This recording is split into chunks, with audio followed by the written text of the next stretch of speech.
సభ్య సమాజం కాదు, హిందువులు కాదు, ఎవ్వరు కూడా మిమ్మల్ని క్షమించరు, మన్నించరు.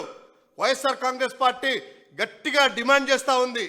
ఈ ప్రభుత్వము చంద్రబాబు నాయుడు అదేవిధంగా సనాతని హిందువుల మీద ఏదైనా వస్తే ఉరుకులు తీసుకుంటా వచ్చేటువంటి ఒక పెద్ద మనిషి, ఎర్రబుక్కు రాజ్యాంగం చేతిలో పెట్టుకుని ఒక పేజీ కాదు, 2వ పేజీ 3వ పేజీ అని చెప్పుకున్నటువంటి ఆ మంత్రి అంటే జగన్మోహన్ రెడ్డి గారి మీద ఏకవచనంతో ట్వీట్లు పెట్టేటువంటి ఆ యొక్క హోంమంత్రి గారు ఇమ్మీడియట్గా శివస్వాములకి బహిరంగ క్షమాపణ చెప్పి వారి ఆగ్రహ జ్వాలలు చల్లార్చకపోతే ఈ రాష్ట్రానికి మంచిది కాదు, ఈ ప్రజలకు మంచిది కాదు.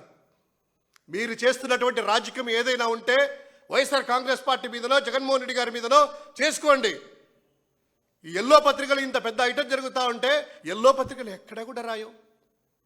వాళ్ళు రోజు రోజుకి హిందూ మతాన్ని, హిందూ ధర్మాన్ని, హైందత్వాన్ని అణచడానికే ప్రయత్నం చేస్తూ ఉన్నారు. లడ్డూ గురించి కథనాలు రాస్తూ వెంకటేశ్వర స్వామి లడ్డు అయిపోయిన తర్వాత అక్కడి నుంచి వైష్ణవ భక్తుల్ని నమ్మలేదు కాబట్టి వైష్ణవ భక్తులను వదిలేసేసి ఇప్పుడు శైవ భక్తులట శ్రీశైలం లడ్డు కలిపారట.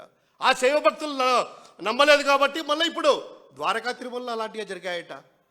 మీ టైంలో ప్రతిదీ కూడా జరిగేటువంటి ప్రతిదీ చర్య కనకదుర్గ ఆలయంలో పవర్ని కట్ చేస్తే, అదేవిధంగా మఠాలను కూల్చడం కానీ, గుళ్ళను కూల్చడం కానీ, ఈ విధంగా చేసేటివన్నీ కూడాను హిందూ సంబంధించింది. కానీ సభ్య సమాజం కానీ ఎవరు కూడా మిమ్మల్ని మన్నించరు.